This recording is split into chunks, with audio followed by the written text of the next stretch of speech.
So as I was saying, I'm really honored to have Walid Omer today presenting this Model 2 review for all of you.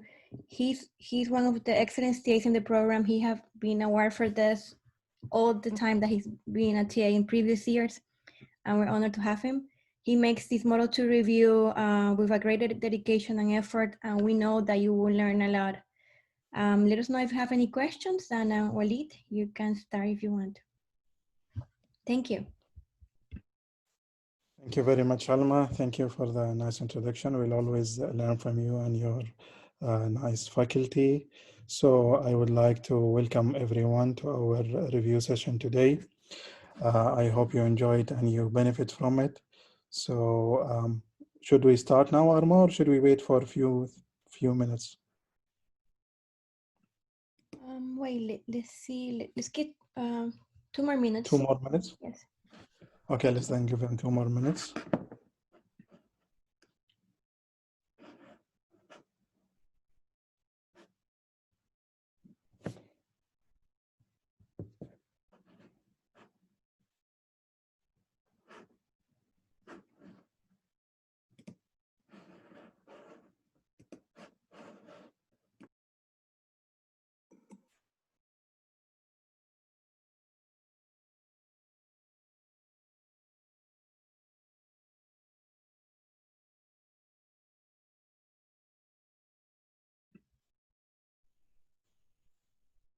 Also, since we're doing the Model 2 review, I want to say that the exam is next Saturday, remember? And you will get the email with the article link around 10 minutes before 9 a.m. Boston time, okay? You can, if you don't receive it by that time, you can email us, the 2020 coordinator email. I will also post a revert saying that we already sent it, so you can check on your inbox for that. In really rare cases, it can go to your spam box, but just in case, let us know, okay? And we wish you a lot of luck in the exam. The main purpose is for you to critically analyze a randomized clinical trial and to understand the statistics and the methods behind it, and if it's actually appropriate for that design, okay?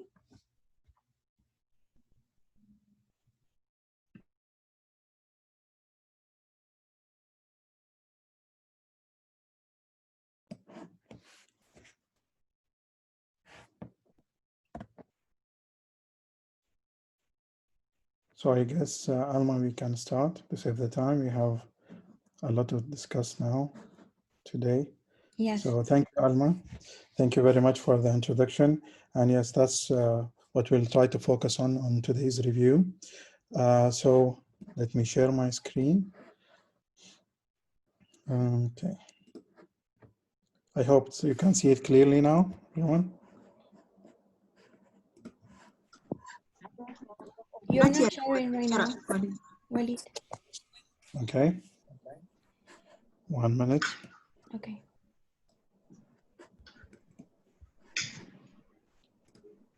Is it clear now? Yes, thank you. Okay, that's good. That's good. So welcome everybody. My name is Walid Omer. I am a senior TA in the course. I have been here for almost 4 years, and every day and every module we are enjoying and we are benefiting and learning something new. So today I would like to discuss with you this module 2 review. First, I will start by congratulating you and welcoming you. So congratulations, you almost now finished half of the course. And I think by now you will start noticing your analytical skills. You'll be noticing that now you are more able to critically appraise the papers, looking at areas which were covered in module 1, like randomization, blinding, and also looking into statistics. So now you have more critical eye and where you can see where the results which can be applied to your patients. So I want to congratulate you. You almost finished half of the course. This is a great milestone. And of course, welcome to our review today. So I would like to give you some tips. So this review is mainly focused on the main concepts. So I will discuss the core statistical concepts that I think you should know. And also it will help you in the exam. But my main objective is your learning. As Professor Filippi always says, that your learning is the most important part. no matter how much you score in the exam, although it's important, but your learning and your understanding and how to apply this on promoting your clinical research skill, what matters most. So you will notice my discussion around this. And also we'll have some practical sessions or practical article where we can review it and also help with the exam. So I hope this will be for benefit for you. And so because we have a big bulk to cover today, I hope we can finish in time. So maybe we'll leave the questions at the end. Maybe you can summarize them or put them. We'll try to see if we can, by the end of the session, to solve them. And I advise you to take notes because not everything that I do say is written on the lecture. I'm going to share with you the slides after the lecture, but I want you just to because some things are just said and I just at the back of my mind I say them, it's not included. So without further ado, let me start. I have no conflict of interest with regard to the content of this presentation. That's my disclosure. Also, you'll notice that most of the sources here are from the PPCR and also from outside, and also from my notes when I was a student in 2017. So let's start by reading this. So to note that this is an interactive session, so I'll be asking questions during the session, and so you can open your mic and answer if you would like to. So because this will make it interactive and more interesting to follow. So let me start with this nice quote.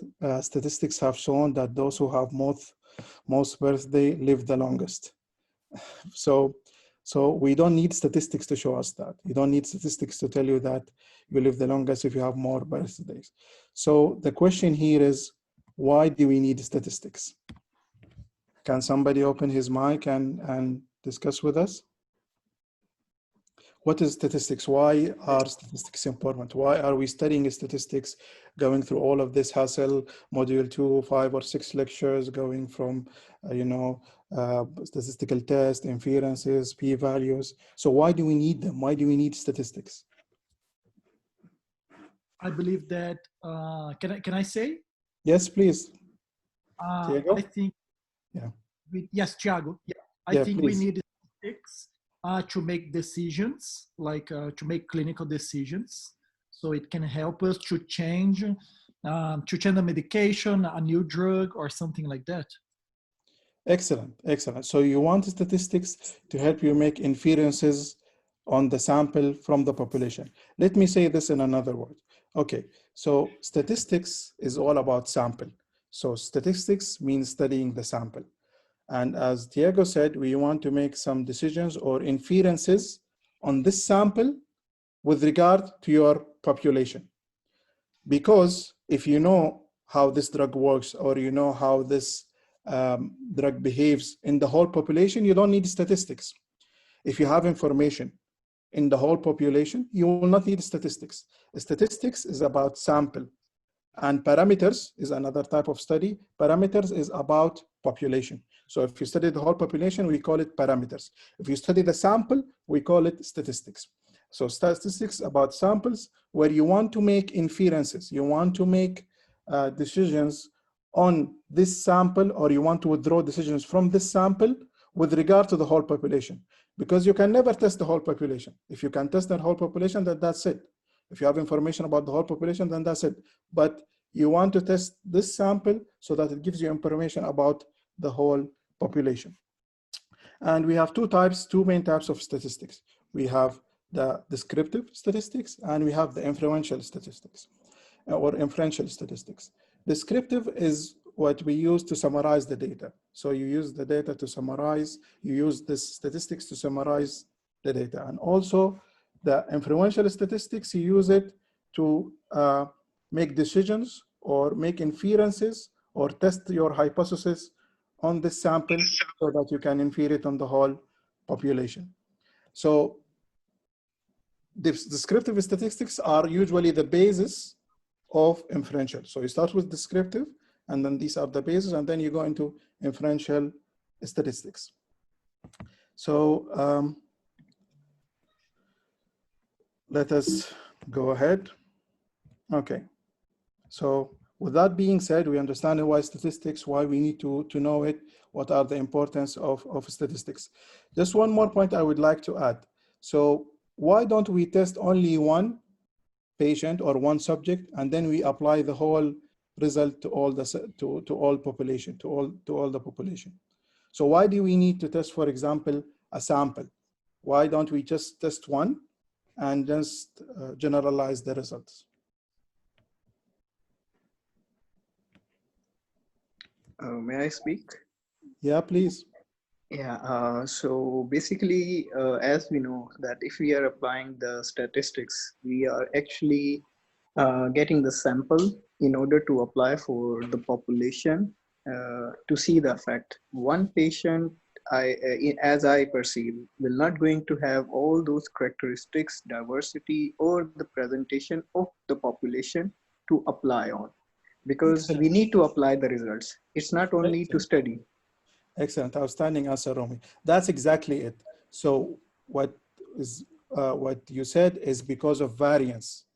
But without variance, you don't need statistics. Because there is variance, you need statistics. Okay, as you said, because patient different in their clinical characteristics and their backgrounds and their ethnicity. So there is a big difference in patients. So because this difference is called variance.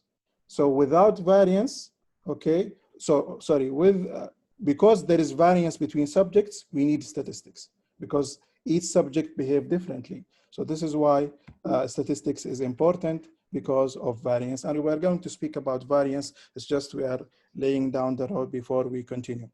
So, okay, that being said, the first thing to start with is types of variables, okay? So I know this, you know them, so I will go quickly through them. We have many classification of variables. We have more than one classification, and there is no like a specific agreement on how to classify them, but I choose the one which I think is the easiest and to remember. So we have two main forms, categorical and continuous, okay? Categorical variables are the qualitative, and these are divided into two, nominal, okay, and ordinal. The difference between them is that nominal, they are unordered categories. Like order is not important in nominal. Example, gender, eye color, race, white, black. So these nominal, there is no difference in order. Order is not important, okay? Yellow eyes, green eyes, black eyes. So this is the nominal. Ordinal is important, or why we look in ordinal, because we focus mainly in order. So order is important. So for example, the severity of the disease, mild, moderate, severe, okay? So the more you go, the more the severity increase. So order is important. It's not just random. It's important to focus on this because this is the question number one in your exam, how to classify the variables. So this idea should be very clear in your minds, how to classify them and what to say them. We're going to speak also more about these. The other major type of major type of variable is continuous, and this is the quantitative. And here, how we can classify them as continuous, because they have measurable quantities and also fractions are possible. Example of these are time, okay, and blood pressure, okay, weight, whatever. These are all examples of what? Of continuous variable. Continuous variable are further divided. So we finish from categorical. We have continuous. Categorical are divided to nominal and ordinal. Continuous are divided into how many types? They are divided into three. First, we have interval scales, and the best example here is temperature. And here 0 is arbitrary. So spacing is meaningful. So 1 degree Celsius is different than 10 degrees Celsius, more temperature. However, 0 is also it's arbitrary. So you have temperature at 0. We have minus 20, minus 30. So 0 is arbitrary. The difference between it and ratio is that 0 is meaningful in ratio scales, like money. If you have 0 money, then you have no money. It's not like 0 temperature where there is temperature, okay? And the last one is discrete. So we have interval, where spacing is meaningful and 0 is arbitrary. Ratio, where spacing and 0 are meaningful, both of them. And discrete. Here, You remember we said about ordering and ordinal scale. Here, both ordering and magnitude are important. Example, number of hospitalizations. Let's say the patient was hospitalized 0, 1, 2, 3 times. Or number of risk factors for developing coronary artery disease, diabetes, hypertension, okay, asthma, so on so. So both ordering and magnitude have a meaning. So it's important to just have an idea about this, to put them in your mind whenever you ask you, especially in the exam, that you will be able to answer what type of variable it is. Okay, just a very important note here is that it depends on the type of variable, not the data itself. Okay, so the big variable, no matter how much data you have, no matter how much numbers you have, it's not about the data. Don't look at the data, look at the type of variable: gender, temperature, age, sex. What's the type, no matter how much data you have. Okay, so this can be a little confusing sometimes, because when you look at the data, then you will say, okay, this is continuous. No, look at the type of the variable itself. Okay, moving on. So for us to summarize the data, we need okay, to know the type of the variable, okay, and we need to know how data is distributed. Okay, so summarizing the data, in statistics, descriptive statistics, we need to know how data is distributed, okay, along these subjects. So to know the distribution, we have two things: the central tendency and the dispersion. These are the methods that are used to study, okay, the distribution. Okay, you want to know the distribution of your data, and this can be explained. Okay, so the central tendency, we'll start with the first one. Data description. So central tendency is where you describe the data using one value. You give for the whole data that you have, you describe it with one data. You summarize the whole data in one value. Okay, so that's why we need central tendency and dispersion, so that we can summarize the data. One form of summarizing this data is by central tendency, and we summarize the data in central tendency by giving a single value. And you know the examples: mean, mode, and median. I'm not going to go into what are they, because I think you are familiar with them. Okay, but I will give you some specific questions that will also help in the exam. The other form of summarizing your data and showing how much data is distributed is dispersion. So you summarize the data by showing its distribution. Okay, how much data is distributed, or to what extent data is distributed or spread. Okay, so we have the variance, the standard deviation, and the interquartile range. To summarize again, so we need central tendency and dispersion to summarize the data. You can summarize the data using central tendency by giving it single value, or seeing the extent of how much the data is distributed or spread, and this is called dispersion. Okay, so I want to ask you a question now here. I think you know what's mean, what's median, what's mode. So this is important to know, of course, and I think you are familiar with it. My question is here, can you give me an example where median is preferred over the mean?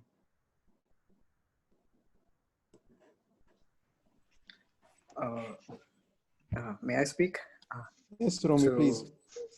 So median is basically is taken whenever we have outliers in our figures, like the extreme of values. For example, if there are, for example, a blood pressure value that goes 70, 75, 80, 85, and all of a sudden we have like 175. So with those values, there is an extreme. So it will the other values will be affected, like the mean and mode calculation. Mean will be basically affected. So in this state, we take the median, which is like the middle value when we take the data in ascending order. So it will not be affected by the extremes. In this state, median will be helpful for calculation or taking the data in one form. Excellent, Romy. So basically that's it.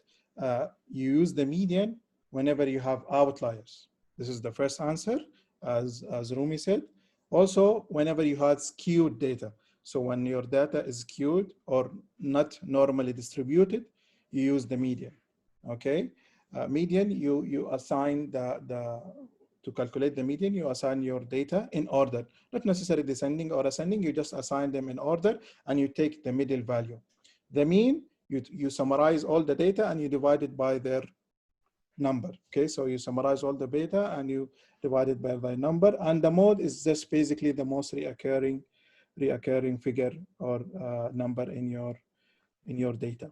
So this is the best example, as you said. If you have skewed data and outliers, then median is preferred over the mean. Okay. Generally speaking, if you have, okay, we're going to speak when you prefer the mean over the others, hopefully coming. Okay, so let's save the time and move ahead. Okay. The other types of central dispersion, also the other types of summarizing data is dispersion, and you use range. And what is range? Range is basically the smallest and the largest observation that you have. IQR, interquartile range, is the difference between the 25th and the 75th percentile. And of course, the standard deviation, which is the square root of variance. Okay, an example here of where we can use the median over the mean. A practical example, for example, if you want to take the salaries of example physicians in a certain field, let's say endocrinology. So you want to take the salaries of all endocrinologists. You might have outliers here. Okay, some endocrinologists might be paid more than others. So in this case, you prefer to use the median over the mean because it is because they're expected to have outliers. Okay, so data distribution. Okay, so data distribution or dispersion, we have more than one type of distribution. And first we start with symmetrical. Okay, the same name, I just put them here so that, because in different studies you can have different names, so that you are familiar with it. We have symmetrical, same as normal, same as uniform, and same as Gassan. So these are important. Gassan might be confusing. So these four names all mean the same. Skewed, you know what's skewed. We are going to show the example, and by model, we are going to show it also. Why it is important to know the type of distribution? Why do you want to know that it's distributed and how it is distributed? Any idea? Yes. Can Yes, I Valerie. speak? Yeah, please. I believe that it is important to know what is the distribution so that we can assess or evaluate which statistical test to use. Excellent, Yeah. excellent. Because in certain statistical tests, we have certain assumptions, and these assumptions need to be met. Okay, and one of the important assumptions is normality. Okay, so before you are able to do a certain test, you need to fulfill these assumptions. And for certain tests, we're going to speak like parametric test. You need normality to be present. Thank you, Valerie, for your answer. So it's important before you go into choosing the test, know how your data is distributed. Okay. Okay. So this is an example of what? Of symmetrical distribution. Classical, you have the bimodal. I just want to know that, just wanted to, just a brief point here, that symmetrical distribution means that 95% of the data is within two standard deviations of the mean. Okay, let me say that again. 95% of the data is within, okay, is within the 25%, is within the two standard deviation from the mean. Okay, so you have two standard deviation from the mean. Most of your data, 95%, lie within this distribution. And also, 2/3 of the data lie within one standard deviation of the mean. This what we mean by symmetrical distribution. Okay, 2/3 of the data within one standard deviation, and 95% of the data is within two standard deviation from the mean. Okay, and here, okay, both are fine. If you have a normal distribution, you can use the median or the mean. Okay, if you have normal distribution, it doesn't usually matter which one you use, because you have normal distributed data and both numbers will be the same. Okay. However, if you have skewed distribution, then we prefer, as we discussed, the median. As you see that the mean is susceptible to outliers. And you can see here in the graph that the mean is going a little bit to the right as compared to the median, because the median is closer to the peak. So in case you have skewed distribution, you want to choose the median over the mean. Generally speaking, if you have normal distribution, okay, you can use anyone, mean, median, or even you can use the mode. However, it is classical that the mean is used. Classically, mean is used, and that's typically where you will be able, or mostly you will see the mean being used. However, any one of them is fine if you have normal distribution. In case skewed distribution, we use the median, and bimodal, where you have two peaks, two bells, okay? This is what we call the bimodal distribution. Okay, so how can we know the distribution? We are speaking about distribution. How can we know the distribution or the dispersion of our data? Can I speak? Yes, please. Through applying a certain test for normality, like Shapiro-Wilk test, or seeing the kurtosis or sweetness of the data. Excellent, excellent. And by graphs. So you can see visually by graph. Excellent, Hamza. Thank you very much. Visual by graph, example histogram, or you use a certain test like statistical test, Shapiro-Wilk test. And just an important note here is that it's not usually preferred if you have a small sample size to use the Shapiro-Wilk test and skewness and kurtosis. May I ask, how do you interpret the Shapiro-Wilk test? Can I speak? How do we interpret it? If it's more than 0.05, it will be significant. If it's more than, and what do you mean significant? Okay, it's more than 0.05. What does this mean? Is it normally distributed or not? It's normally distributed, yes. Okay, if it's more than this figure. So the Shapiro-Wilk test assumes that the null hypothesis that the data is normally distributed. The null hypothesis in Shapiro-Wilk test that the data is normally distributed. So if you fail to reject it, then this means that the data is normally distributed. However, if you reject, you have less than 0.05, then this means that the data is not normally distributed. You will notice that it is, they usually say normal or not normal, not, okay, so, or skewed. This is usually said, not rather than abnormal. In statistics, we use normal or not normal rather than using abnormal, okay? So what type of central tendency would you use in case you have, this is very important, and this I guess will help you in the exam. Let's say, for example, you identified as, the variable as nominal or ordinal or whatever it is, and then you want to know what type of central tendency you would use. Okay, because this is also part of the question 1 and 2, I think. Question 1 and 2, they will ask you what type of variable is there and what type of central tendency would you use. So in case of nominal and ordinal variable, what type of central tendency would you use? Mode. Excellent, excellent. So you use usually the mode. Okay, the mode is preferred in case you have categorical variables like nominal and ordinal. Okay, what about continuous variables? What would you use?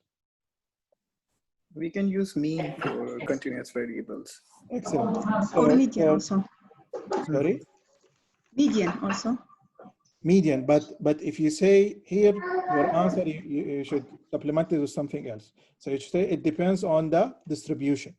If it is normally distributed, then you can use either. Usually the mean is used. However, any one of them is accepted. However, if it's abnormally distributed, then you will use the median, okay? And what about discrete data? What would you use? Median. Mean, sorry, mean. The mean? Mean, are you sure? Discrete data, we use the mode. Okay, what's left is the median. In discrete data, usually use the median, okay?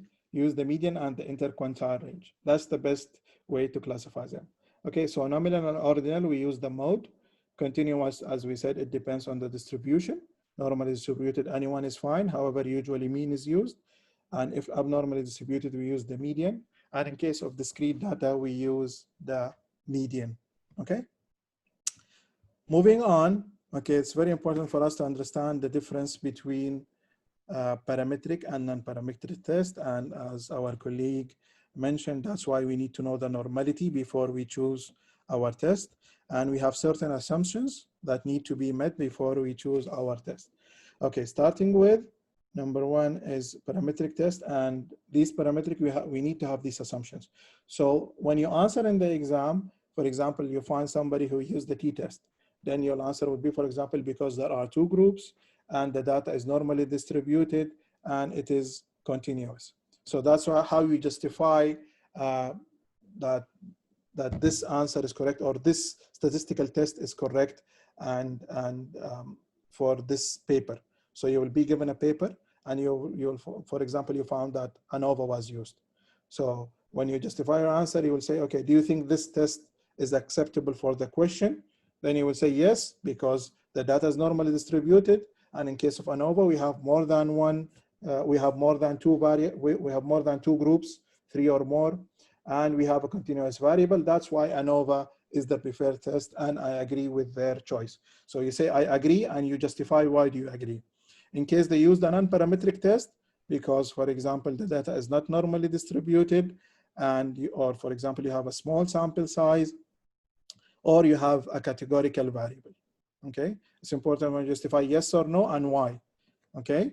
Based on your assumptions, based on the assumptions that need to be present before saying this test is acceptable or not.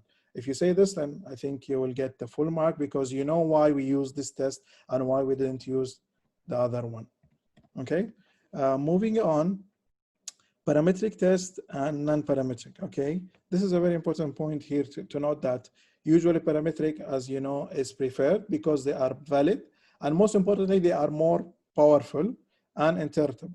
However, the non-parametric tests, they are always valid. No matter how much you use them, they are always valid. However, you will lose some power sometimes. So that's why whenever possible, if your assumptions are met, go for parametric. If you go for non-parametric, then you are at the risk of losing power and sometimes also interpretability, okay? And we are speaking here about statistical validity. I'm going to speak about what's the difference between statistical and clinical validity, or statistical significant and clinical significant, okay, in the coming slide. But just I want you to know here, we are all speaking about statistical validity, not clinical validity or significance, okay? Okay, so when to use non-parametric analysis, okay, you use them in case your data does not fit the parametric assumptions, you have skewed data or outliers, or you have categorical variables. That's basically it. Okay, so you have categorical variables you cannot use because we know parametric, you need the variables to be continuous. And whenever you have skewed data with outliers. And this can be, as I said, your justification when answering. This is a very important, I think, slide. I will share it with you and also share it with you, I think, by Dr. John or our lecture. So you have here the basically summarizing the distribution and how do you use each test.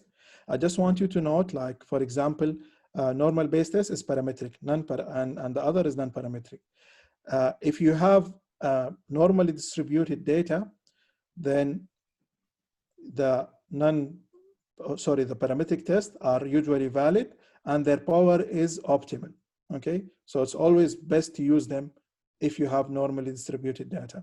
Continuous, of course, we are speaking about continuous data.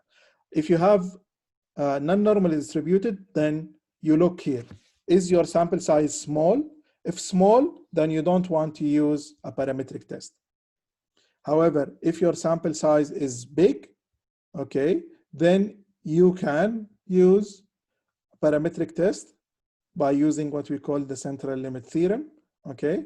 But you have to have a large sample size. How much large sample size?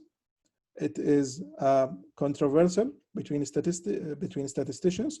However, the majority say between 70 and 100. If you have a sample size more than 70 and 100, then it is acceptable by most statisticians, if I may say that, to use the central limit theorem. And in this case, you will use the parametric, which is more powerful. Just note that in all cases, as you can see here, in all cases, the parametric is valid and also has a good power. So whenever you use a non-parametric, it's not wrong, but it's not always the best, if you know what I mean. So it's not wrong, but it's not always the best to choose it.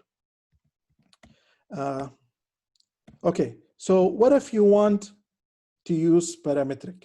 Okay, you would like to use parametric because they are more powerful, so that you interpret your data. If you want to do this, you have two options. The first option is the central limit theorem. Okay, if you want to justify why you use parametric test in case you have a non-normally distributed data, then you can use the central limit theorem, because as we said, it can, most statisticians agree that it is acceptable between 70 and 100. So whenever you have a non-normally distributed data and you need to use a parametric test, one of the options is central limit theorem. The other option is using log transformation. But the problem here with log transformation is that the interpretability is affected. So you will say, for example, in the case that you had, you have to say that choline 1001 induces significant decrease in the log transform scores as compared to placebo. Well, here you will, the interpretability is a little bit affected, and not a lot of people might understand what you mean. Okay, but these are the options. If you have a not normally distributed data, and of course not normally distributed continuous data, you can use log transformation, you can use central limit theorem, or simply use a non-parametric test.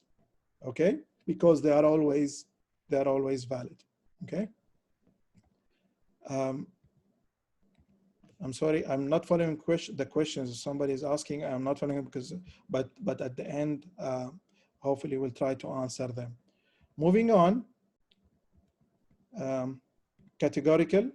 Okay, what if we have a categorical? We were speaking about now continuous outcome. Let's move on to categorical outcome. Okay, if you have a categorical outcome, okay, for example, you have a dichotomous or a binary data. Okay, yes, no, responding, not responding, disease present, disease absent, you know, these classification. So if you have a categorical outcome, then here you use either chi-square or Fisher exact. Okay, the options that you have are either Fisher exact or chi-square. Okay, it's just important to note that both the dependent and independent should be categorical.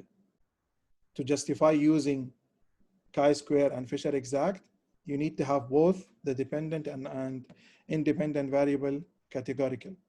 Okay, so can you give me an example, not an example, can you give me when do we use chi-square and when do we use Fisher exact test? Can you tell me just the basis? I think in case of the small sample, Fisher test will be much more than the chi-square. Chi-square, I think, for the large sample. Excellent, excellent. So that's good, Hamda. What you can say in the exam, you need to be a little bit more specific, but you are right, Hamda. Okay, Fisher exact, okay, is usually used and is usually the preferred one. If you have a choice to use which one of them, Fisher exact, you always go with Fisher exact because it's an exact test. Chi-square is just an approximation, but Fisher is an exact test. The issue with Fisher is sometimes it doesn't work. It doesn't just simply compute in large sample size. If you have huge data, Fisher exact test might not work. Okay. The other part, chi-square, does not work if you have a small data, as Hamda said, and specifically if you have 5 or less, the frequency is 5 or less in each cell. So this is the way you answer. Chi-square or Fisher exact test, you need to focus on this point that chi-square is not used in case you have 5 or less the frequency is 5 or less in each cell. So in each cell, not in all the data, in each cell, you should have more than 5 units or subjects to be able to use the chi-square test. So that's basically it. However, as I said, whenever you have the option, always choose the Fisher exact if the data permits. I mean, if it doesn't fail, because sometimes when you compute it, just fails to work because it's more exact. But the chi-square, you have to have the assumption that more than 5, the frequency is more than 5 in each cell. The advantage of this using chi-square and Fisher exact is that it measures proportions. So this will eliminate the issue of parametric test, you know, and looking for the assumptions of parametric test, because it compares proportions. Not like, for example, parametric test where you have continuous data and you compare means. Parametric test with continuous data, you usually compare means, but proportions are compared in case of chi-square and Fisher exact test. Okay, as I said, always use Fisher if the assumptions are met. Okay, moving on.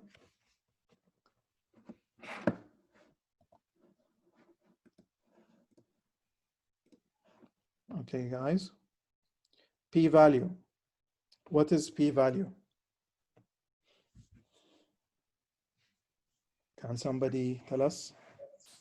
Basically, it's first of all, I was reading about it that somehow the scientists in the early, they came that it should be equal to 0.05. That gives you, you can say, a confidence that 95% what you will see in your conclusion of study will be related to significant you can say that results, like it is a true result. But 5%, you are just giving some chance that, okay, it is not related to what we were saying, or it happened by chance or some random issues. So this is just the cutoff value, although it can be made decrease from 0.05 to 0.01. It depends how you want to conclude your results and how you find it good. Excellent, excellent. So basically that's rightful. That's the right answer. Statistics is about chances. You know, study statistics because, as we said in the beginning, you don't know, you don't have the information about the whole population. So that's why you study samples, or you use statistics to study samples. So you want to know that your result is not related to chance. I want to know that this is a true effect, as Fool said, that the result that I do get is actually there. It's a true result. It's not due just to chance because of different characteristics or different. It's truly, there is a difference between these two groups. And here is the p-value. The other word is called probability value. And the definition is that it is a value of statistical significance. So if you want to give a value to statistical significance, you want to give a quantitative value, you want to use the p-value. Because we have the other form is the clinical significance. We have statistical significance and you have clinical significance. If you want to give a quantitative assessment or a quantitative value of statistical significance, you use the p-value. Of course, under your statistical hypothesis, okay? Because the p-value, it gives you a probability in relation to your statistical hypothesis, which is the null and the alternate hypothesis. But it's just important to know that it is your result that you get is not related to chance. And as my colleague Fool said, is you are 95%, you are almost 95% sure that this result is not related to chance, and you have only 5% chance that this result is, you have only 5% chance that it is really not true, or 5% related to chance. 95% you are sure, 5% this is related to chance. And this is usually the accepted value.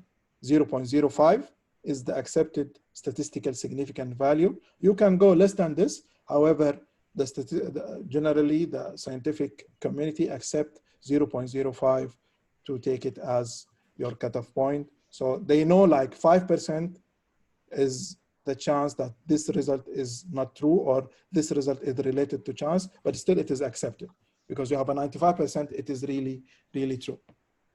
Okay. Few points in the p-value. Okay. What we want to know here is that when you perform a hypothesis in statistics, the p-value will help you determine the significance. So I want to know, you want to convince me to use this drug, okay, you'll tell me that, okay, for example, from a statistic point of view, we have 0.01, which means that there is a difference between groups, which means that probably this drug works. So that being said, it gives a statistical significant value to your results. Point number 2, hypothesis tests are used to test the validity of a claim that is made on the population. Okay, so you want to test, you claim that the null hypothesis, you claim, for example, that there is a difference between these two drugs. The alternate hypothesis, you claim that there is a difference. The null, there is no difference. So in essence, this claim or this hypothesis is called the null hypothesis. Okay, so the claim that you claim on the population, where you test it on the sample, is the null hypothesis. All hypotheses ultimately use the p-value to weigh the strength and level of evidence. However, now I was just reading in the New England, there is some talk that the p-value doesn't have the same value as before. People are speaking that there should be a change in statistical significance, but for now, I mean, for the exam purpose, and let's go with the p-value. However, there are some talks and some people are speaking about and questioning the reliability of using the p-value. Okay. The null, okay, it's very important. The null is that there is no difference or both are equal. That's the null. Alternate, there is a statistical difference between the groups. Okay, there is a statistical difference between the groups, or in case you have more than one group. Okay, I'm going to speak about this definition. Let's go here. And it's important for us to know the alpha and beta because we're speaking about the p-value. Okay, what's the alpha? Can somebody join?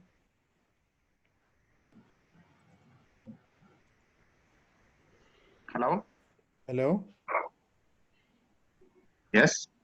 Yes, please. Yeah. The null hypothesis, alpha, when we reject the null hypothesis, when it was true, I think. You reject? The null hypothesis when it was true. Okay, you reject or you fail to reject the null hypothesis when it's true? Regarding alpha, I mean. Yes, alpha. Yes. Okay, and what's beta then? Beta, when I failed to reject the null hypothesis, when it was false. Okay, so so let's just put in summary and a few points. Alpha is the probability of type 1 error, and beta is the probability of type 2 error. That's basically it. What's type 1 and what's type 2 error? Type 1 is false positive. So you get the result that there is a difference between the group and this result is false. Okay, so you reject the null hypothesis when in fact it is true. Okay, so the null hypothesis which states that there is no difference between groups, you reject it. So you say there is a difference. You reject the null hypothesis. But in fact it is true. That's type 1 error, and that's the alpha, which is the probability of type 1 error. On the other hand, beta is the probability of type 2 error. Okay, what do I mean by type 2? It's failing to detect the difference when it actually exists. In other words, the false negative test. And when we say the power is the probability of detecting the difference when it is true. Okay, for us, just let's give an example here. Let's say, for example, you want to give a certain drug for a certain population. Let's say amoxicillin for treatment of pneumonia. Okay, so in case of type 1 error, how does this happen? Can somebody give me, regarding this example, can somebody explain it to me? Let's say you want to give amoxicillin for patients of pneumonia. How do you? Hello? Yes. Can I answer? Yes, please. In alpha error, you given the amoxicillin for the patient and you find that there is difference in those patients received amoxicillin. But Okay. in reality, there was no improvement in those received amoxicillin. Okay. So you supposed to be reject the null hypothesis that there is no difference. That is the null hypothesis. But in reality, you accepted the alternate hypothesis that there is difference.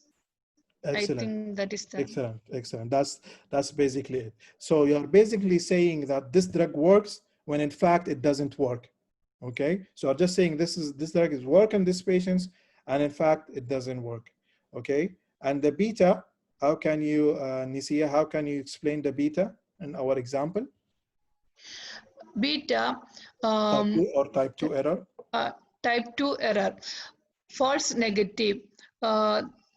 So in same case, you given the amoxicillin for 2 group, and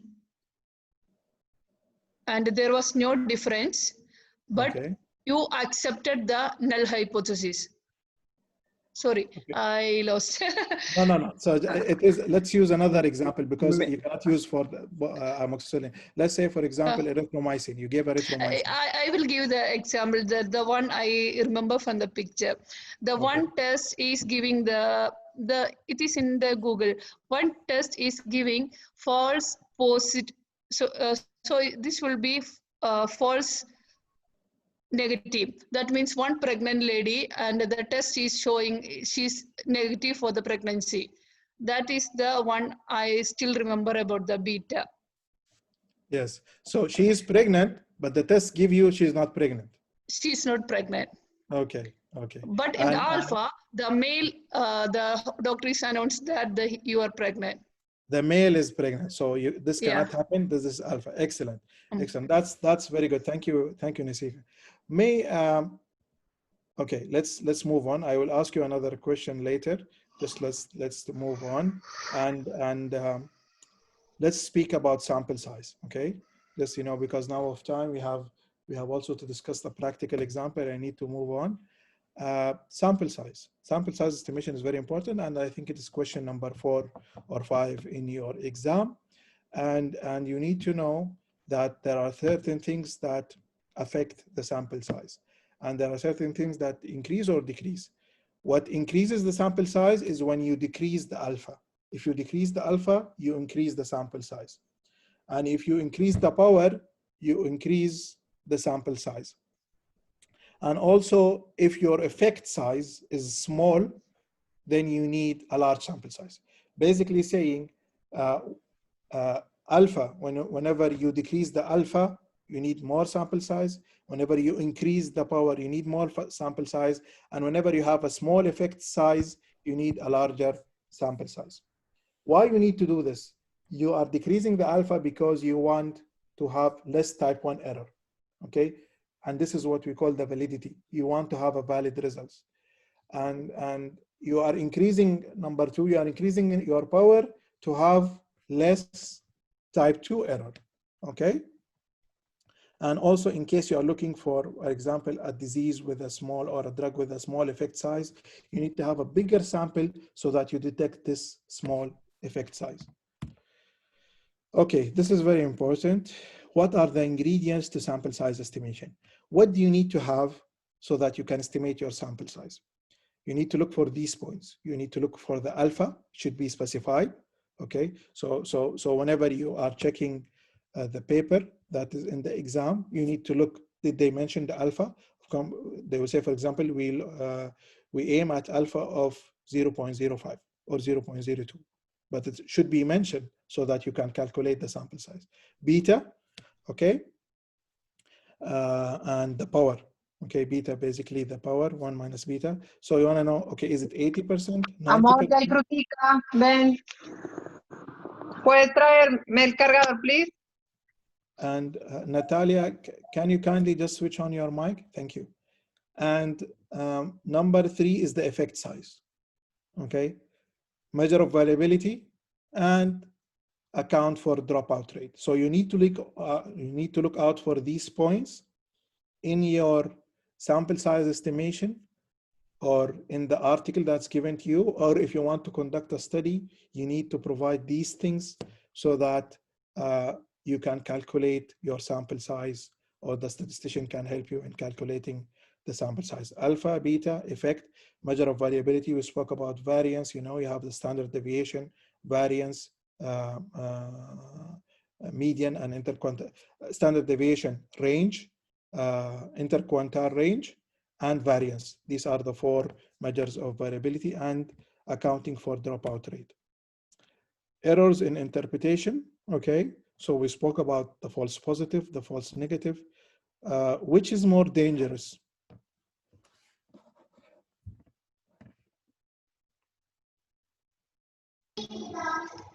Yeah, the first one. Okay, Vladimir, can you tell Vladimir speaking? Yeah, hello, how are you, everybody? Hello, the first hello. one is why Vladimir the first one? Why false positive is more dangerous? Yeah, because if imagine that we have testing two drugs, and we want to know which one is better on that. So, and we conclude, and there is no difference between the placebo and the new drug. So, and we determine that it has difference, and even and really there is no difference. So now we move to give to the patient the new drug, and that patient is not going to receive the drug that it is getting an effect in this patient, and now we are giving a drug that there is no have effect inside, but it's false, you know. Excellent, excellent. Yeah, that's basically it. Imagine, you are right, Vladimir. Imagine, you, for example, you are giving it to a cancer patient. You are saying, for example, cisplatin works in CA lung, cancer of the lung. And then you are giving this drug to the patient when in fact it's not working. So patient might die, patient might have complications. So that's why false negative, false positive is more dangerous. However, also false negative, the issue with false negative is that you are depriving patients of a drug that might be helpful, or you are depriving patient of a drug that is helpful. This is the issue here. Okay, it is less, of course, dangerous than the false positive. Okay, and we explain which is the main priority here. Okay, now, as I said, I will speak about the statistical and clinical significance. I just want you to in your mind to just bear the difference between the clinical and the statistical significance. As I said, and as my colleague Fool said, that you are sure when you have a statistical significant study, it means that you are sure that this result is not related to chance. You are sure about that. However, it's not necessarily that a statistically significant study is also clinically significant, or a statistical significant result is also clinically meaningful. Can somebody give me an example here? Yes. Can I give? Yes, Arthur. Hello. Hello. For example, some trials in cancer sometimes show a difference, statistically significant. And I would give an example of the addition of erlotinib, a TKI inhibitor, that were added to normal chemotherapy, cytotoxic chemotherapy, to treat pancreatic cancer. And at the end of the study, the p-value was very significant, but this drug added just half of a month in overall survival. So all the world didn't consider as clinically significant, even though it was statistically significant. Excellent, excellent. You know, that's a very nice example. Thank you, Arthur. Just adding like this example is extending the lifespan, as you said, 2 weeks might not be clinically significant. However, it is statistically significant. So thank you very much for this example. Also, another example I would give, for example, pain. Okay, let's do study and then where you give a medication which reduces the pain. And you give them a scale from 1 to 100. And you found that the study reduces the pain by only 7%. Okay, and you have a statistical significance that, okay, both groups are different and the difference is by 7%. Well, this is statistically significant. They are both different. However, it's not clinically. What does a reduction of pain by 7% mean to you as a physician or to the patient? Okay, from 100, you need more for it to be significant. Thank you, Arthur. That's a very good example. So let me read this nice quote. Okay, if you first don't succeed, try 2 more times so that your failure is statistically significant. Okay, so the point is what you are always aiming is the clinical significant, not the statistical significant. Okay, we want the statistical significant, we want the clinical significance. Okay, and here's the summary about the standard. You know, we have the standard acceptable, alpha 0.02, you know this, beta 0.2, which is equal to 80%. Let's move on. These are the basics. Yeah, now I'm going to speak about the correlation. We need to save time. We are almost 1 hour now. We have to do the practical example. Okay, correlation, just a few points about correlation. Number 1, correlation is not causation. This is the basic rule. If you find a correlation between 2 things, it doesn't mean that one leads to the other. Okay, we are going to speak more in this regard when we speak about observational study in module 5, but just simply correlation does not mean causation. Correlation usually is used in secondary analysis, and correlation is very important that it's sensitive to outliers. So if you have outliers, then correlation here is questionable. I need you to summarize this or to memorize this graph very well. It's basically summarized the whole or the majority of the bulk where it is important, you know, understanding this graph whenever you have a continuous, whenever you have a categorical, whenever you are comparing 2, 3, whenever you are testing association, okay, when you use Spearman, for example, when you use logistic regression, when you use single or logistic regression, when you use multiple. So, you know, this is important. So make sure you memorize this point very well. Okay. Assumptions for the ANOVA, you know them. We should go quickly through this. Sample should be random, observation should be independent, data normally distributed, and the standard deviation of the population should be similar. If you have a large sample size, then this is not a strict requirement. Okay. Now let me speak just about regression quickly. Introduction to regression. Okay. Just basically, it is a form of predictive analysis where you want to test the relationship between a predictor, okay, and the outcome. One or more predictor and the outcome. If you are testing the outcome which is continuous, you will use a linear regression. If it is categorical, you will use an logistic regression. If you have a single outcome or single predictor, sorry, then you will use linear regression or single linear regression, multiple regression in case you have more than one. Okay, let's go quickly. These are the assumptions. You can go through them for linear regression. I'm going to share with you the slides. Just need to save the time. Okay, just a quick discussion how to select the best model. If you want to select a model for your study or for your regression model, you want to include the important predictors, and it should be simple, easy to understand why you chose them, and don't include too much predictors because this can overfit your model. And also the model should explain the variability in your data. We have more than one method of choosing or building up your model, okay?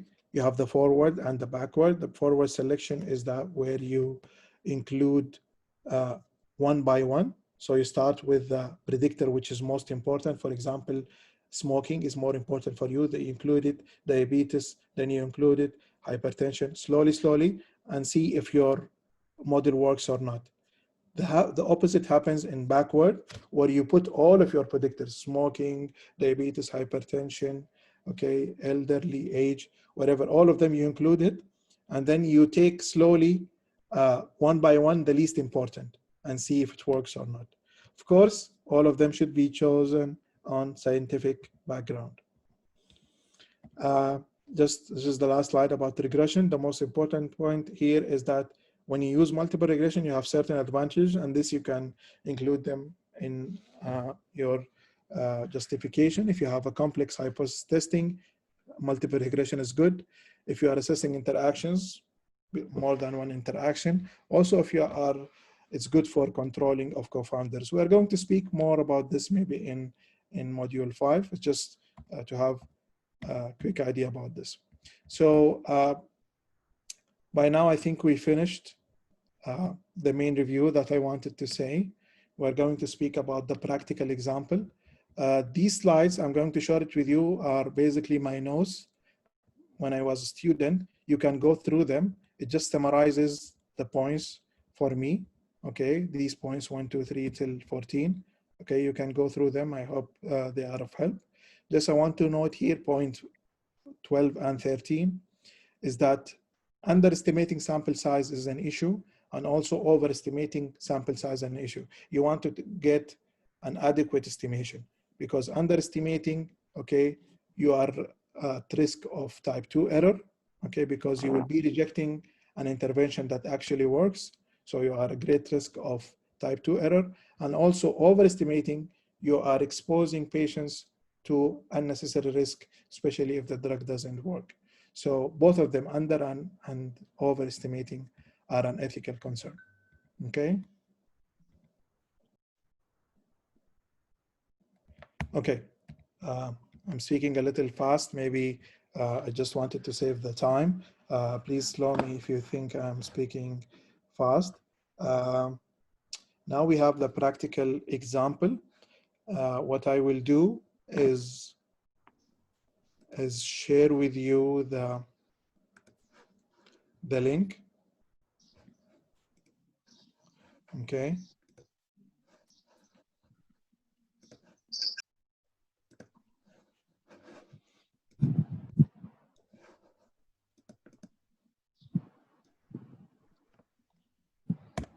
Okay, so sorry.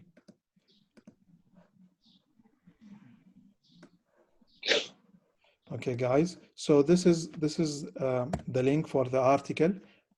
You can go through it. I will give you a break for 5 to 10 minutes. You can drink some coffee, you know, have some time to review this paper, and we are going to come back to discuss it in a way which is relevant to the exam. So we'll answer the questions of the exam based on this paper, so that it's more practical and more convenient for you in the exam. Also, if you have any question, we can try to answer it. You know, the problem is that when you give too much information, it's, before we used to give module, for statistics, we used to have 2 modules, 2 and 3. So we have more time, and we give more than one review. But here it's all in one review. I wanted to summarize it. It's also important to note that I didn't include the survival analysis, because you had a lecture yesterday by my colleague Glenis. You can refer to it, okay, just to save the time, because I found it's too much if I'm going to speak about all of this in one lecture. But it's already, you had a lecture yesterday, so I think you remember it very well. And in case you have a question, also you can send it to me. So now I'll give you some time. Now it's 5:06, so by 5:15 we'll come back. Maybe you can take this time also to review the slide, or sorry, review the article, where we come back and try to answer it in a manner which is relevant to the exam. Thank you everybody. Thank you.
Can we start? Okay. So did you have some time to review the slide? Okay. So just let's, sorry, the article. So just let me open the review or the questions.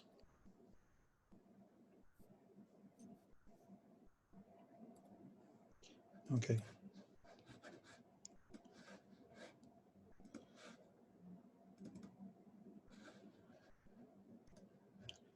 Okay, here we go.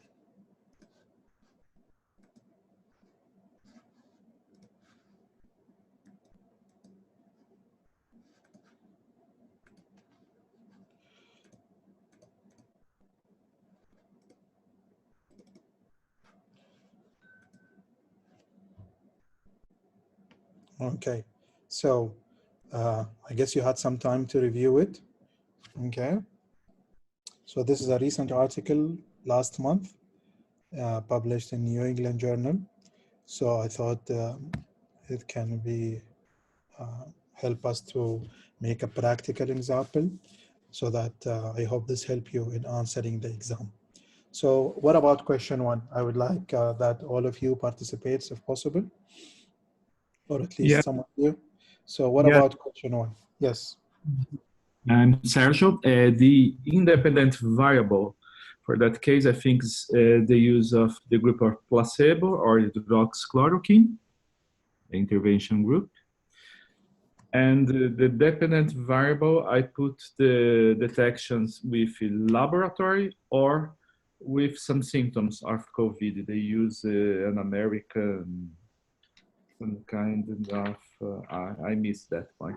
But the symptoms of COVID, or they use in the test, or clinical symptoms of COVID. Excellent, excellent. So the independent variable is hydroxychloroquine, and the outcome is here the symptoms or laboratory confirmed COVID. Okay, so what? How do you classify this outcome?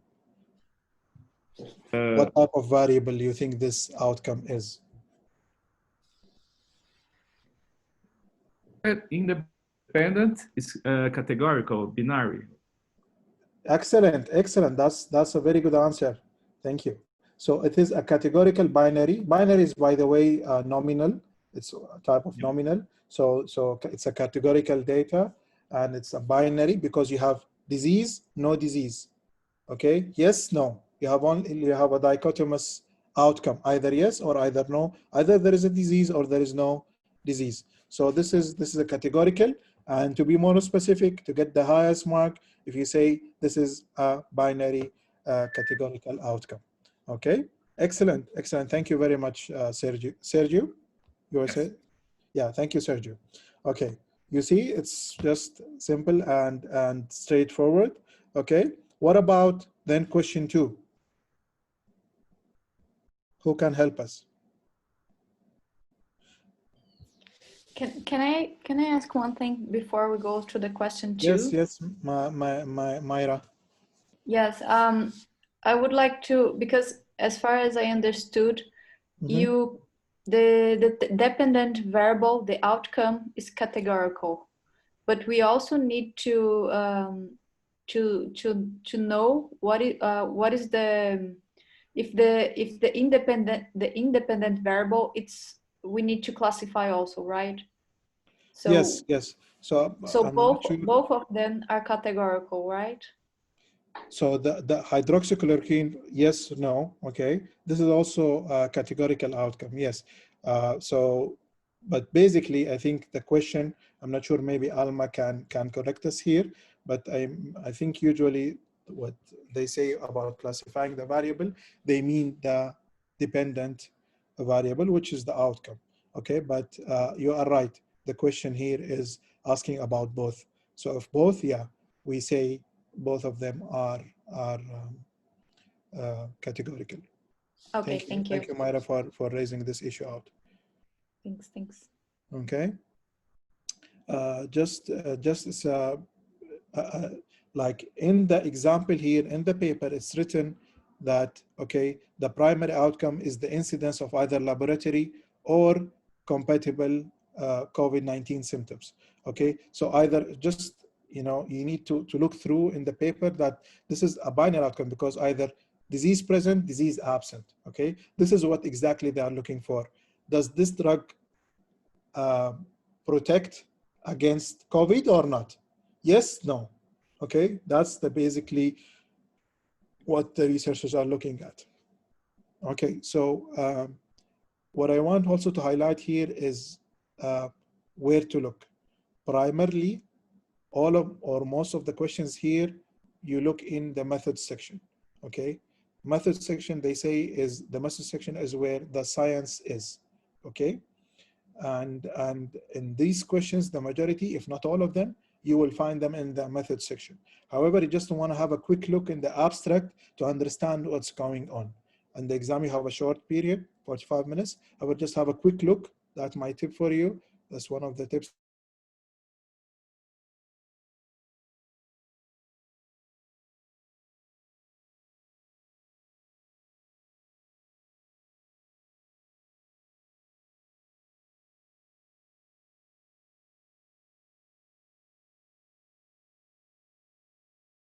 So looking at table 1, age is a continuous variable, and they use interquartile range as a central tendency.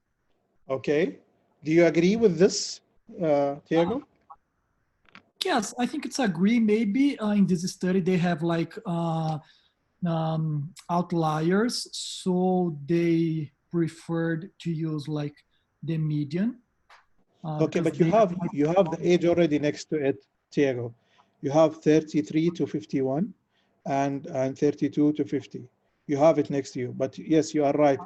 We don't have the whole data, so we'll not be able to know if they have outliers or not. You are correct in that. Okay. Okay. So you agree with them. You agree with them to use the median and to use the interquartile range. Yes, I agree. Yeah, if you use median, you must use interquartile range. So yeah. Excellent. That's a very important point. Thank you for raising this out. Always the median is related to the or comes with the interquartile range, and the mean comes with the standard deviation. Always, when you mention the mean, you mention it with the standard deviation, the median with the interquartile range. That's basically it. Okay, excellent. So you agree with the first one. What about the second one? The second one, wage is continuous variable as well. Excellent. And the central tendency is interquartile range as well. And okay. I agree with median and interquartile range. Okay, so I think here it's more clear. Let's look at the placebo. You know, look at the age. The age group is from 64 to 91. That's a little bit, you know, 91, you might be having an outlier there.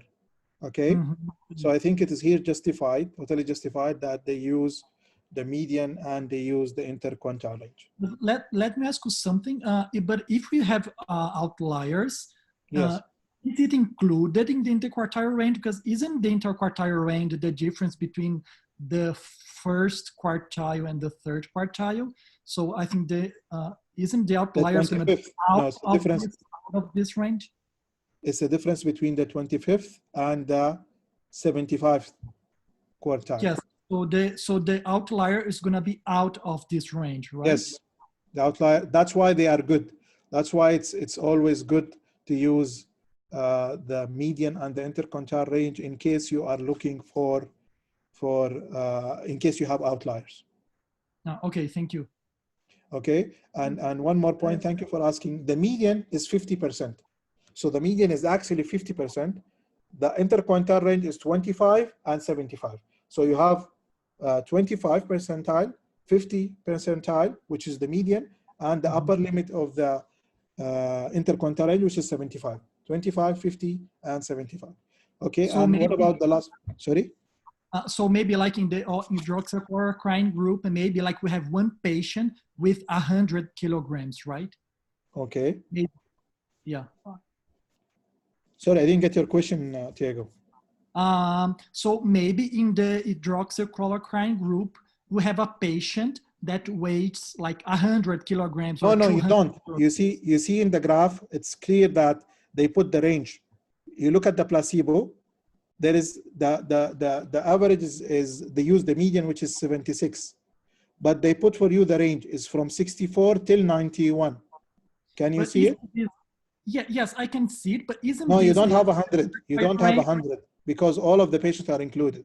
100 is not included. Here, by definition, they give you the data from where it is. This is like the range, you know. So they're giving you here. They're giving you the interquartile range.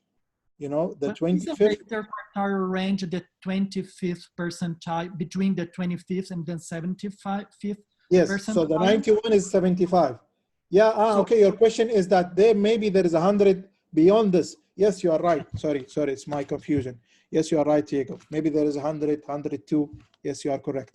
Yes, maybe just one patient that weighs like 100 patients, because like Yes. maybe these patients with 100 kilograms, he might be in the fifth or further. Yes. I don't know. Yes, actually more. Yeah, maybe there is 95, 98. So there is between 75 and 100. So you have all of this range beyond that 91. You are correct. Excellent. Oh, yeah. Thank you. What Thank about you. the third one? The third one is categorical, like it's female or male. So Either male or female. Categorical. Can you say a little bit more about that? What type of categorical? It's a categorical data, and we have to use percentile. Sorry, I mean categorical. What type of categorical data? You need to be more specific. Binomial. Okay, binomial or binary. Excellent. So this is a nominal or a binary data. Excellent. Excellent. Okay, because you have either male or female. You don't have something else. So it's only two outcomes. Okay. And here, what did they use? Percentile. Okay, they use the percentile or they use the percentage. Okay. Yeah, what percentage. About, sorry. What about in this case? You think it's fine to summarize? Does it summarize your data? Does it summarize the central tendency?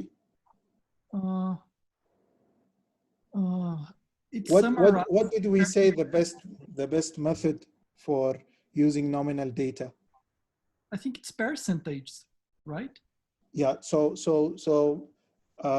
here you know the answer is a little bit needs more detail. So usually we said that when you have a nominal data or ordinal, you use the mode. The mode is the best method. Okay. However, the percentage, because here it's also give you a summary. So when you look at the data, you will understand that, for example, 52 only are male and 52 and the other are females.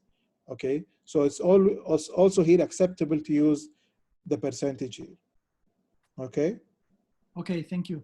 But ideally, you know, you can just in your answer you will say, ideally speaking, mode should be used. However, percentage is also accepted because it gives an idea about the central tendency. So I guess that fits. Okay, thank you, Diego, for your answer. You did a good job. All the best in the exam. Okay. What about question 3? Sorry, I have a question. So for yes. ordinal. Oh, Somebody is asking. Antonio. Yes, it's Antonio. Can you hear me? Yes, Antonio. Welcome. Hi. So for the ordinal, so we don't have the dispersion, right? The dispersion does not apply, or because I'm not clear about no, it. for the ordinal. Okay, so yes. Yeah. So how you would disperse? It's either two, you know, or the ordinal. You have you know, mild, moderate, severe. Nominal, you have one or two, male or female. You know, it's either male or either female. So how would you explain the outliers here? That's why I usually use central tendency. Okay. All right. Okay. So all right. No, that's clear. Okay. Thanks. Let's move to question number 3. Sorry. Can somebody help us? Yeah. May I answer? Oh, sorry. You can proceed if you want to. Oh, thank you. So I think that in this case, since we have categorical outcomes, Sorry, who's speaking? Yeah. Valerie? Sophia. Sophia, Hi. welcome, Sophia. Okay, Yeah, so yes, tell us what do you think about question 3. 3? So Yeah. I was reading that they used Fisher's exact test, and I agree because in this case we have categorical outcomes. So we would use either Fisher or chi-square. Excellent. And as we discussed before, if you have the option and if you could use Fisher, then you should choose Fisher over chi-square because it's a more exact test. So Excellent. I would agree. Excellent. That's a very good justification. Okay. So as you said, we have a categorical outcome, which is binary. So in this case, the best, we have two options, either Fisher exact or chi-square. Whenever possible, we use Fisher exact in this case. So you agree, and this is the optimal test to be used. Excellent. Thank you very much. What about the second part of the question, which is research question? Do you agree with the physical test they chose? Justify your answer. Excellent. That's basically it. Okay. Can somebody answer? Thank you, Sophia, for your answer. Good. That's a very nice answer. What about question number 4? Before going to question number 4, just want to ask, like for question 3, we can also mention that the sample size as for Fisher exact test is more relevant. So we proceed with the Fisher exact test in our justification. Yes, you can, but already you have another question, which is question 5. Then you can speak about this justification furthermore. Oh, okay. Thank you. Thank you, Ful. Thank you. So somebody would like to answer question number 4? Any volunteers? Anyone? Hello? No volunteers? We have more than 140 students. Nobody would like to volunteer? I forgot to read the second question. Sorry. No worries, no worries. Anybody? We don't have enough time. You didn't have enough time, huh? Okay, so let's try it. Let's try to do it. Anybody? Let's say, okay, so discuss one of the statistical sets they used for secondary questions or analysis. Was it appropriate or not? So Can I answer, Omer? Yes, Myra, please. One of these secondary outcomes is the symptom severity score, and they used the Kruskal-Wallis to evaluate it. And I think that there are only 2 groups, the placebo and the hydroxychloroquine. So he could have used a Mann-Whitney test instead of the Kruskal-Wallis one. Am I wrong for that? Okay, 1 minute. Where did you find that they used in this second? Which part of the article did you find this? In the statistical analysis, it says among participants in whom incident illness compatible with COVID-19 developed. Just one minute. This is under which You have part? it there. Walid, you have it there in the slide that you are showing. Yeah. In the slide that you are, it says we summarize the symptom severity score at day 14. Okay. But this is a descriptive, so describe, they summarize the results, okay? Median, and they assess distribution using the Kruskal-Wallis test. Yeah. Okay. But do you think this is what they use for secondary outcome? Or they use the percentages for patients and also use the Fisher exact test, which I think it's also appropriate for. Can you open in the outcomes section in the paper if you have it? Yeah. Let me share the paper. 1 minute, I will share the paper.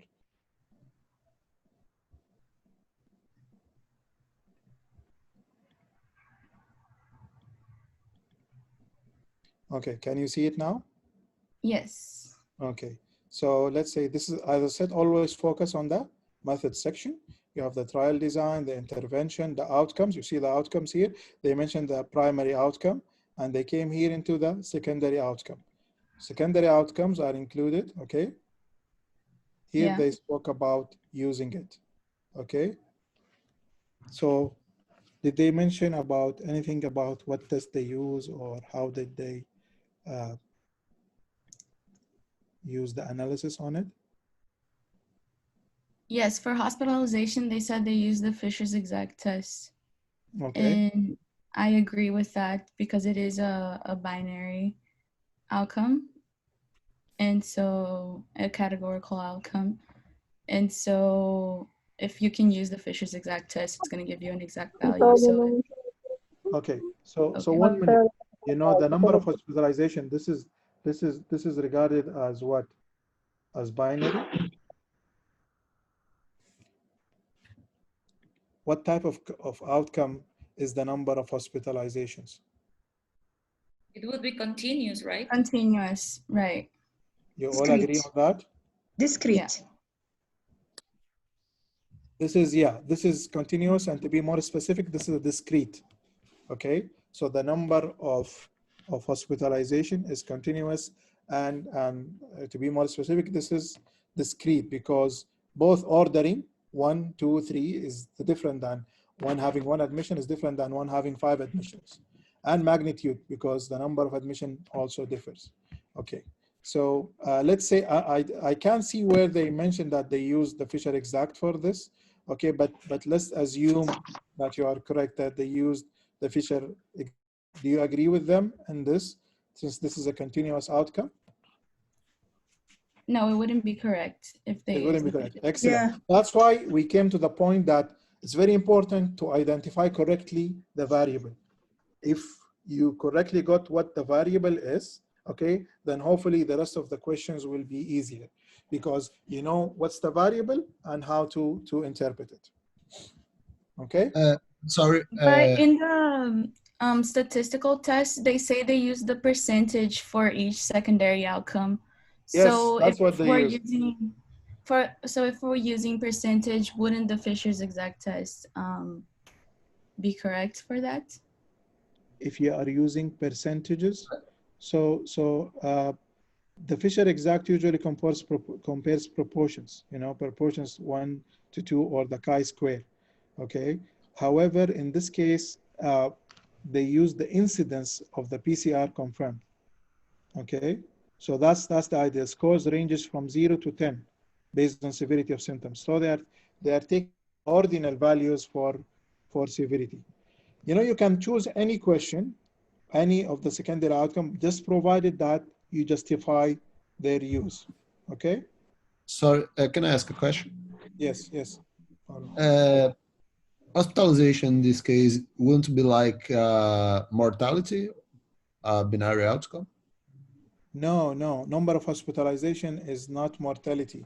Number of hospitalization is not, because you can have not only mortality is death or not, you know, it's binary. But number of hospitalization is not binary. Number of hospitalization. It's the number per But person. isn't it right? hospitalization, the patient was hospitalized or not? Yeah, it's that exactly what I think. Yeah, it's the incidence of hospitalization. No, it's the incidence of hospitalization, they said. Okay, so one incidence patient, of confirmed cases. Okay, so one patient. And they put down the scores, you know. Us. They use the visual for the severity of symptoms. You can choose, for example, the severity. They use the visual analog scale from 0 to 10 to classify the symptoms. No symptoms, severe symptoms. You know, that's the visual analog scale. Okay, guys. So could you repeat, for please? this, I'm a little bit lost. Walid, I'm sorry. Could you repeat the secondary outcome? I'm a little bit lost. Okay. So yeah, it is a little bit confusing. So here they didn't mention exactly if they used any statistical inference test. Did they use any hypothesis testing? Okay, like Fisher exact or any inferential testing. They mentioned that secondary outcomes, they included the incidence of hospitalization, death, PCR confirmed cases. You know, they just put the data, but they didn't mention what test they used to interpret them. You get my point? They really they just summarize, they just describe them. I guess they just give us the incidence, like they calculated the incidence and put it in percentage. Otherwise, nothing was calculated. Yeah, exactly. That's what we call descriptive statistics. They just described it for us. Okay. You know, they didn't analyze it. They didn't do inferential. They just describe it. So you can see, we agree. Okay, they do descriptive statistics, describe the number of hospitalizations, and I agree on this point. Page 4. Yes. Under the statistical analysis paragraph. Yes. They stated that secondary outcomes with respect to percentage of patients were also compared with Fisher. Here we go. Sorry, you mentioned second sentence. Second sentence. Secondary outcomes with respect to yes, that's right. Excellent. I think in the page 6, table 2, you can see they compare the secondary outcome. Sorry? If you go to page 6. Page 6? Yeah, the table 2. Here you can see they compare the only hospitalization and deaths. And you have the p-value. You can choose any one of them, as I said. Okay, the example that your colleague just now, Koseng, said, and the one that any one of them, you can just choose them and mention that, okay, because they didn't specify. They ask you to choose one of the secondary outcomes and justify if it is acceptable or not. Okay, so here they use, with respect to the percentage of patients, they use Fisher exact to compare them. Okay, and the example that we gave also. So choosing any one of them is acceptable because the question is choose one of them. Okay. Other question. What do you think about the Kruskal-Wallis for severity of symptoms? Couldn't not be the Mann-Whitney test? You tell me, why would you want to use the Mann-Whitney? Because there are only two groups, I think, placebo and treatment. Okay. And the Kruskal-Wallis is for more than two groups. Excellent. Yes, I agree with you. Okay. Thank you. Can I ask one thing before we proceed? Yes, Mayra. Yeah. For the primary outcome, would it be possible to use a survival analysis? Survival analysis. So now, Mayra, you're questioning no, here their objective. Their objective is, it depends, survival analysis, it depends on what's your objective, what you want to test. So their objective is to test the prophylaxis. Does this hydroxychloroquine prevent the disease or not? It's not, their objective is not to extend the lifespan of them, or their objective is not to follow the time to event. Okay, so they're not following the event when it will happen, or the time to event, or extending their lives. They are just wanting to know if the disease will be present or absent after 14 days. So the answer to your question depends on the objective. Okay, that's why I said if you have just a quick look in the introduction, that would be helpful. Yeah. Did I answer your question, Mayra? Yeah, I think I got confused because the primary outcome for me is the incidence of COVID-19 disease by day 14. But yes. because it's in a specific day. It's not in a okay. It's not in another. So they choose the day 14, but their outcome is the presence of the disease or not. Because they want to test if this prevents, you know, it's either yes or no. So they want to test that this hydroxychloroquine, does it prevent or not the development of COVID? Okay, thank you very much for that. Not the time to event. Yeah, all the best. Okay. Walid, can I say something? This is Carla speaking. I also thought like Mayada, I read in the beginning, so I was thinking it was more of survival analysis. But it would only be survival if it was like we want to see how many got the disease on day 10, or on day 10 what happened, something like that. Wouldn't that be then survival analysis? So survival analysis, you want? Yes. So you want to know the time to event. You know, you are or extending, for example, if this disease extends, for example, the lifespan or the, but here they are not looking if this drug will extend or not. They're just looking if you are going to have, does this drug prevent or not the development of the disease? That's it. Okay, thank you. Okay. Hannah, So what Walid, about question number 5? Walid, Almost out before of we time. go, What about- Walid, before we go to the next, Walid? Yes, yes. Sorry for interruption. Before we go to the next step, I want just to summarize the first part of, sorry, the statistical analysis used. So I was a little confused. Regarding the analysis of the primary and the secondary outcome, they use the Fisher exact test, isn't it? Yeah, there is more than one secondary outcome, yes. But yes, depending on which one you choose, they use the Fisher exact. As for example, In your both colleague, analysis, for the yes, both outcomes, secondary and the primary outcome, isn't it? yes. But as I said, there is more than one. When you read, you note that there is, you can deduce that there is more than one secondary outcome. But yes, if you choose one of them, which is your example that your colleague gave, the secondary outcome is they use the Fisher exact, yes. And Walid, what about using chi-square in this case because of the sample size? Yeah, sample Okay, size you is tell large. me why we didn't use chi-square in this case.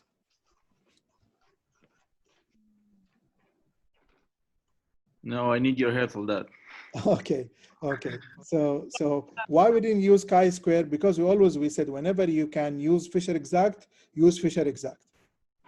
If you have a choice between, if you have the categorical outcome, which is binary, the criteria, the assumptions for chi-square, categorical outcome binary, then you have two choices, either chi-square or Fisher exact. That my answer would be like this: since this is a categorical binary outcome, disease yes, disease present, disease absent, then we can use either Fisher exact or chi-square. However, whenever possible, Fisher exact is more powerful or more optimal or the best test to use, since it's give you an exact result. The chi-square is just approximation, but it's more specific, more exact is Fisher exact. So you want to use the Fisher exact. So this is the way I would answer in the exam. Yeah. Even though the sample size is big? So even though the sample size is big, that's a good question. If the Fisher exact works, then that's fine, okay? If it doesn't compute, if it doesn't work, then you can go to the chi-square. You got my point? But if you use chi-square, it's not wrong. Okay. It's not wrong, but always go for the Fisher exact if it computes. The problem with Fisher exact is that it doesn't compute. It fails to work, okay? It doesn't give you an answer, especially in huge or large sample size. Yeah. Just one last question. Why did they use Kruskal-Wallis for symptom severity score for the secondary outcome? Let's see. As I said, they use more than one, I think here, outcome. They state they used Kruskal-Wallis for symptom severity score. Why would they use Kruskal-Wallis on that? Did they consider severity of symptoms being more than two groups, and that's why they use Kruskal-Wallis? Is that so? That's a very good question, Simone. Somebody can help? Somebody can help answering Simone's question? That's a very good one. Well, I believe it's because they categorized the symptom severity score. So they probably had mild. They said from 0 to 1. 0 to 10. Yeah. Yes. So if you have a categorical outcome, we use non-parametric test to compare more than two. It's Kruskal-Wallis, the option, no? Yes. So more than two using Kruskal-Wallis test. That's the correct answer. But Simone, she's asking about this analog, visual analog scale, you know. What type of variable would you consider this one? As I said, always go to the origins. What's the variable will help you answering the question, the statistical test. What type of variable is here? I think that's continuous because it's a scale. I think it's ordinal. The scale is not continuous, it's ordinal, yeah. Yeah, it's you know, you are exactly like the scientific committee. There is like a scientific community. There is a debate about the visual analog scale. Okay, there is a debate about exactly what it is. Is it a continuous? Is it an ordinal? There is a debate about this. There is about this issue. Okay, so this guy, he used it as an ordinal, and that's why, this guy, he used it as continuous, and that's why he used the Kruskal-Wallis. Okay, but generally there is a debate about what visual analog scale is. I don't want to go into the confusion and things which already have a debate on them. Dr. Walid, That's a can good I question, ask one Simona. question? That's a good How question. many independent variables are with the Kruskal-Wallis? Because it's used with the, Usually you have one dependent variable. The dependent variable is one. The outcome is one. Independent variable. Because Kruskal-Wallis is used for 3 or more than one. Excellent, excellent. So this is a good justification. We think that, okay, this is not 3 or 4 groups. These are only 2 groups. So why they use Kruskal-Wallis? You can question this. Yes, I agree with you. Maybe the presence of covariates, maybe it's covariate is kind of maybe it's useful for Kruskal-Wallis. Assessing the independent with the dependent. So, but you're right. You have the right concept. If more than 2, then okay, Kruskal and continuous. This is Kruskal-Wallis, provided it's not normally distributed. Okay, but let's say it is for this purpose. Let's say visual analog scale is a continuous variable.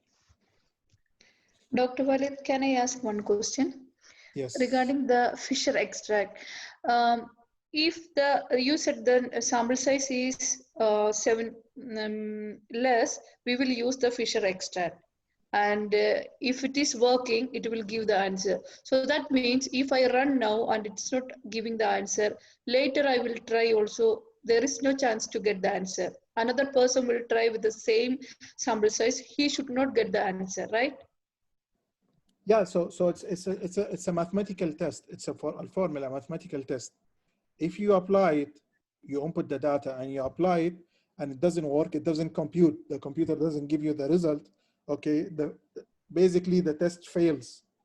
Okay, then you use a chi-square, which is accepted in this case. Okay.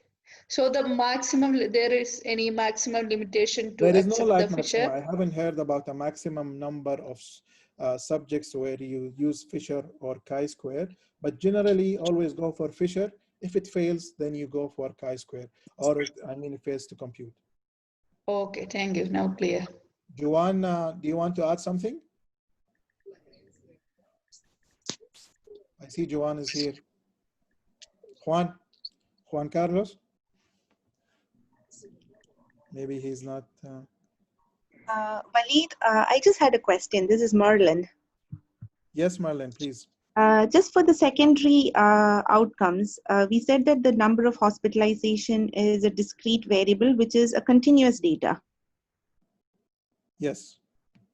So discrete variable are continuous. Yes. So then why not? Okay, I understand that we wouldn't use t-test maybe because the data is not normally distributed, but why not use Mann, Whitney, or Wilcoxon then? Okay, what did they use in this case? Fisher's exact, right? 1 minute. Okay, so they mentioned that they use Fisher secondary outcomes with respect to percentage. Okay, they used only for percentage of patients, not for all patients. Okay. Okay, so there is more than one secondary outcome. When you read, you conclude that there is more than one secondary outcome. But generally speaking, your concept is correct. What we look for in the exam is justifying you have the proper concept. Okay, so you use this test, you justify it based on this variable, and based on this normality of data, you use this test. Okay, and then you will say, okay, I agree or disagree. You can mention, for example, if you concluded like it's Fisher exact, but this is, they included in the percentage, not for the ordinal, as you said, or the discrete, as you said. Right, okay, Let's save the thank you. time, guys. We need to go to question, last question, sample size. Can somebody answer it? Yes, can I answer it? Hi. Yes, Sophia, hi. They use the Fisher exact method with a 50% relative effect size, an alpha of 0.05, and a 90% power. Since we are talking about proportions, they estimated the sample size. And also the question, I think that there was another question in the number 5 that says, is there anything missing? I think that in this case, I don't consider that there is something missing because we are talking about proportions and categorical variables. So, okay, so let's say you're the measure talking of the about means. What dropout? would, let's say you're speaking about means, what would you do in this case? In this case, okay, let me, mean a standard deviation and an alpha also. okay, okay. You have the right concept. You answered the majority of the question correctly. Thank you, Sophia. So just let me go through it. So the question is that what are the parameters that the authors used to calculate the sample size? You said, Sophia, what did they use? Tell me. So what did they use here? They use delta or effect size of 50%. So they, number one, they use the effect size, which is one of the ingredients. You remember we said we have like 4 or 5 ingredients. One of them is the effect size. What else they used? Alpha. Alpha, which is 0.05, yes. Excellent. Okay, what else did they use? They use power, 90%. They use power, which is 90%. So this is number 3. Okay. What else? And I think that they accounted for the iteration rate. Yes, the 20% instead Excellent. of They accounted for the drop rate. Yes. Okay. Okay, that's very good. Just one thing is missing. What I think is one thing is missing here. Can anybody tell me? Variability, I think. Excellent. The measure of variability here is missing. Okay.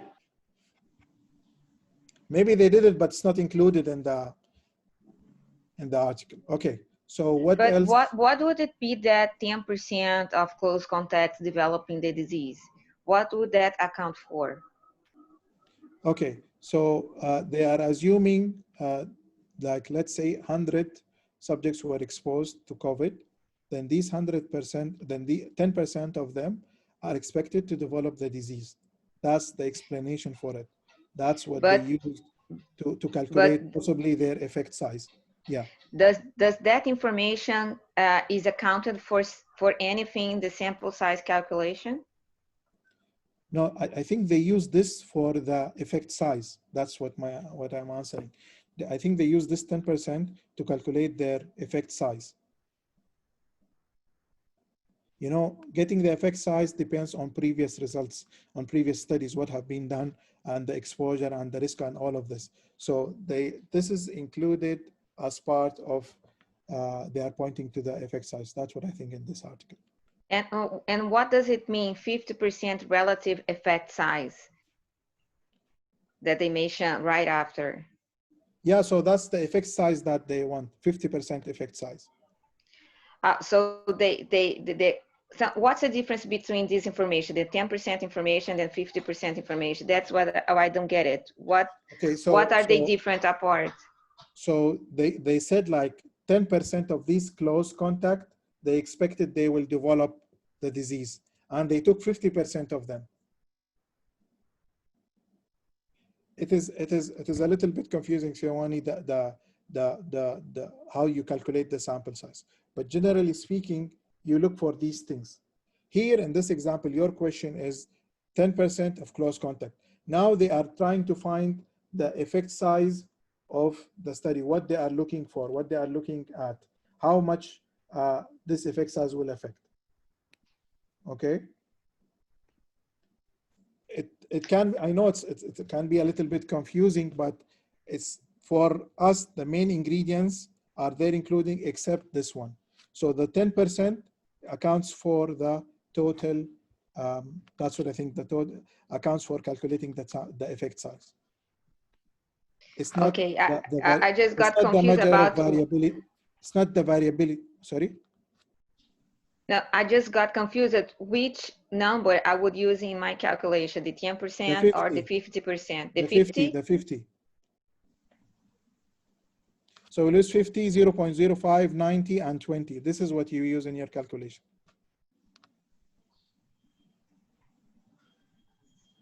Okay, the 50, not the 10, the 50%. So okay, thank you.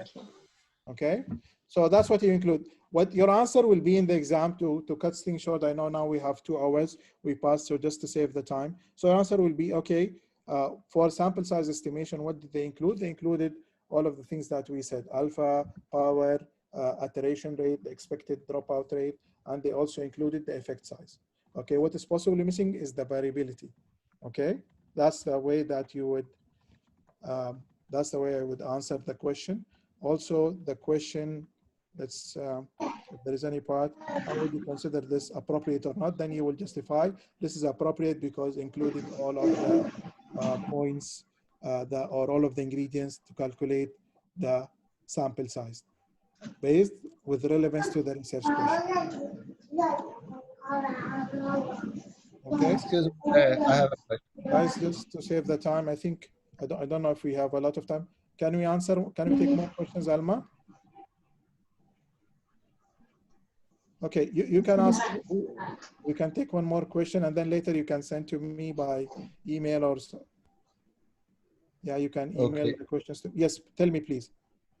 May that effect size, what is really big, does not apply in a type 2 error in the study?